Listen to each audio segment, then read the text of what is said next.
The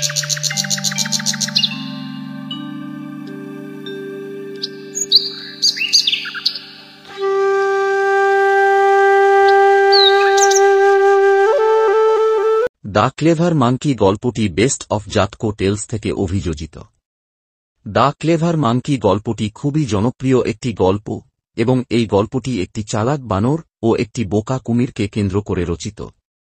চলো গল্পটি শুরু করা যাক। একদা এক নদীর তীরে একটি বানর বাস করত। নদীর ঠিক মাঝখানে অনেক ফল গাছপালা সহ একটি ছোট দ্বীপ ছিল। গাছগুলোতে মিষ্টি ও রসালো ফল জন্মাত। তীর থেকে কিছু দূরে নদীর মাঝে একটি বিশাল পাথর ছিল। তার কিছুটা অংশ জলের উপরে ছিল। একদিন সুস্বাদু ফলগুলোর আকর্ষণে বানরটি লাফিয়ে পাথরের উপর পৌঁছাল এবং সেখান থেকে দ্বীপে ঝাঁপ দিল। মোটেই কঠিন নয়, সে মনে মনে বলল। শীঘ্রই সে গাছের মিষ্টি ফল উপভোগ করতে লাগল।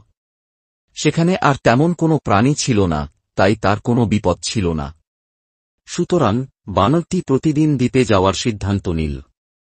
নদীর ওপারে একটি বড় কুমির তার স্ত্রীর সাথে বাস করত। একদিন সে বানরটিকে তার অদ্ভুত উপায়ে নদী পার হতে দেখল। সে তার স্ত্রীকে বলল, তুমি কি তাকে দেখেছ? চলো, কাল তাকে ধরব। পরের দিন সকালে কুমির বুঝতে পারল যে বানর ধরা সহজ নয়। বানরটি পাথরের উপর নামল এবং চোখের পলকেই লাফিয়ে দ্বীপে চলে গেল। পাথরের আড়ালে লুকিয়ে কুমির কেবল তাকে দেখতে পেল। সে শিকার ছাড়াই বাড়ি ফিরে গেল। দিনের পর দিন অতিবাহিত হল। কুমির বানরটিকে ধরার জন্য অনেক পরিকল্পনা করল, কিন্তু কিছুই কাজে দিল না। বানরটি সবসময় তার থাবা থেকে ফসকে যেত। একদিন তার স্ত্রী বলল, তুমি বানর ধরতে ব্যর্থ হয়েছ, কিন্তু আমি সত্যিই তার মিষ্টি মাংসের স্বাদ নিতে চাই।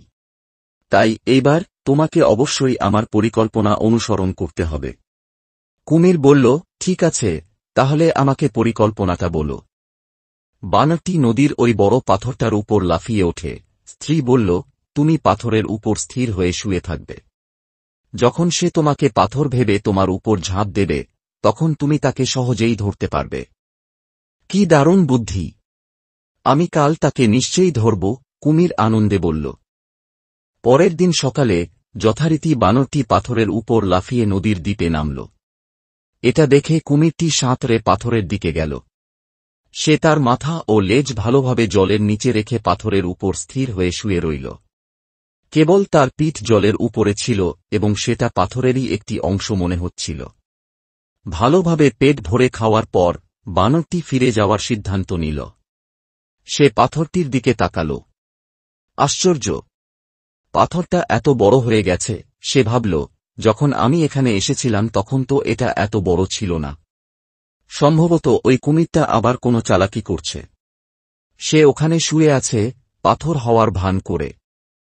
বানরটি খুব দ্রুত মনস্থির করল। সে চিৎকার করে বলল, হ্যালো, পাথর! আমার প্রিয় বন্ধু! আজ তোমাকে বেশ বড় দেখাচ্ছে।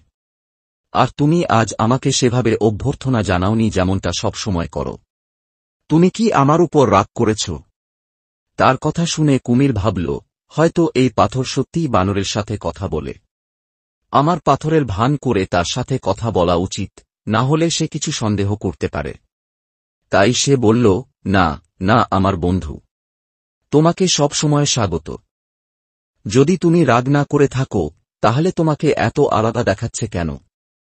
বানরটি বলল। এতে কুমির অধৈর্য হয়ে পড়ল। সে জলের উপর মাথা তুলে বলল, আমি পাথর নই, বোকা। আমি একটা কুমির। আমি খুব শীঘ্রই তোকে খেয়ে ফেলব। বানরটি বুঝতে পারল যে সে আর অন্য দিনের মতো বাড়ি ফিরতে পারবে না।